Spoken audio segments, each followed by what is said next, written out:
26 नवंबर 2008 ये हर एक के दिमाग में छपा हुआ दिनांक है। इतना ही नहीं, हमारे भारत के काले अक्षरों में लिखा जाने वाला ऐतिहासिक दिन है और अच्छी तरह से आप जानते हैं ये कुछ और नहीं था कारण आतंकवादियों का हमला। 26 नवंबर को हम लोग 10 लोग वहाँ पर अस्पताल में थे क्योंकि मेरी बहन को जो बच्चा हुआ था उसकी समस्या थी और बहुत ही कंडीशन ख़राब था। हम लोग वहाँ पर 10 लोग थे और ये रात का समय था जब 9:30 बज गया और हम लोग बैठे रहे नीचे बात करते करते। बात कर ही रहे थे, कुछ मिनटों में हमने देखा कि पीछे के जो गेट है, जो छोटा सा गेट है, वहाँ पर से लोग दौड़ रहे हैं। देखते समय में हमको आवाज़ आया, गोलियों की आवाज़। मैंने अपने कानों से सुना कि ये गोलियों की आवाज़ है और मैं सन्न हो गया। मैंने कहा कुछ तो गड़बड़ है, चलो भागो अंदर। और फिर हम लोग दौड़े, फिर हम लोग वार्ड में गए और सब लोगों से हम लोगों ने कहा जल्दी जल्दी छुप जाओ, जल्दी जल्दी छुप जाओ। और किसी प्रकार से हम लोगों ने सबको छिपा लिया, लाइट बंद कर दिए, दरवाज़ा बंद कर दिया, हम सब लोग छिप गए। जब हम लोग छिप गए मैंने देखा कि बाहर का कॉरिडोर का लाइट चालू है और मैं दौड़ा गया बंद करने के लिए। जब मैं दौड़ा गया तो मेरे जीजाजी और मेरा दोस्त दोनों मेरे पीछे आए और हम लोग स्विच ढूंढने लगे, बटन ढूंढने लगे कि कहाँ पर है बंद करने के लिए। और फिर हमने पाया नहीं। जब नहीं मिला तो मैं जैसे ही पीछे मुड़ा मैंने देखा मेरे सामने कसाब और अबू इस्माइल गन के साथ में खड़े हैं, जिसका नाम तो मैं नहीं जानता था, परंतु इतना देख रहा हूँ कि 2 लोग मेरी तरफ आ रहे हैं, एक लंबू है और एक टिंगू है। एक गन को लेते हुए आ रहा है और मेरे सीने पे गन रखकर मुझको बोलता है और मुझसे पूछा तू कौन है रे। मैं समझ नहीं पाया क्या कह रहा है। मेरे जीजा जी से पूछा तू कौन है रे। उसने कहा साहब मैं क्रिश्चियन हूँ। फिर उसने मुझसे पूछा तू कौन है रे। मैंने कहा साहब मैं भी क्रिश्चियन हूँ। मेरे दोस्त से पूछा तू कौन है रे। उसने कहा साहब मैं भी क्रिश्चियन हूँ। अच्छा क्रिश्चियन है क्रिश्चियन है तू, आजा आजा आजा, सो जा सो जा सो जा, इधर सो जा सो जा। हम लोगों को लेकर गया और तब तक हमारे मोबाइल फ़ोन छीन लिए और फिर उसके बाद में हमको नीचे सुला दिया। जब हम लोग सो गए नीचे, मैंने कहा अब बस ख़त्म हो गई मेरी कहानी, ये रहा लास्ट दिन। ऐसा मैं सोच ही रहा था कि मेरे हृदय में एक आवाज़ आया और वो आवाज़ इतना क्लियर, ऐसे लग रहा है कि कोई गीत गा रहा है, बहुत क्लियर था। करुणा से तेरी नया दिन दिखाता है।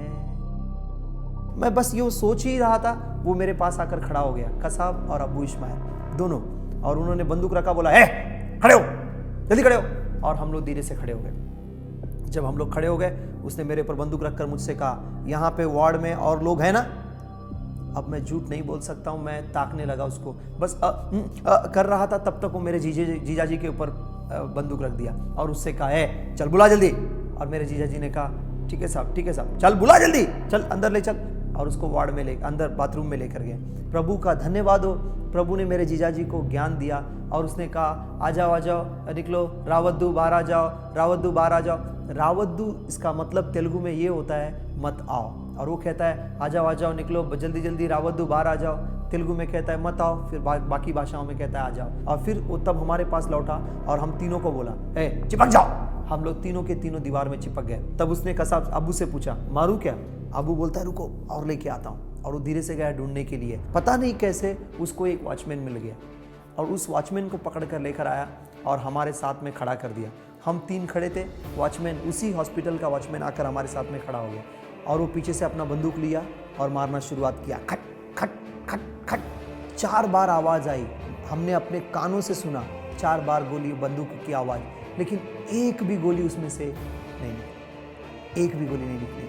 4 बार बंदूक की गोली आवाज़ सुनी, गोलियाँ नहीं निकली। थोड़ी देर के बाद मैंने आवाज़ सुना धाड़। मैंने कहा ये क्या आवाज़ है। धीरे से पीछे मुड़कर मैंने देखा कौन है। धीरे देखा तो ये दोनों के दोनों बाथरूम के दरवाजे के बाहर चले गए और बाहर से कड़ी लगा दी। हम तीनों ने घुटने टेक कर प्रार्थना करना शुरुआत कर दिया। तो चमत्कारी तौर पर हम 4 के 4 लोग बच गए और जितने लोग अंदर थे सब लोग बच गए। इसके बाद में कसाब ने जब अपनी गवाही दी, जब पुलिस ने उनसे पूछा कि एग्जैक्टली तुमने क्या किया है पूरा बताइए, तो उन्होंने सब कुछ बताया क्या किया शुरुआत से लेकर अंत तक। तो पेपर में उन्होंने ये बताया, जब अंतिम बात उन्होंने ये बताया कि मैंने वार्ड के अंदर बाथरूम में 5 लोगों को बंद किया।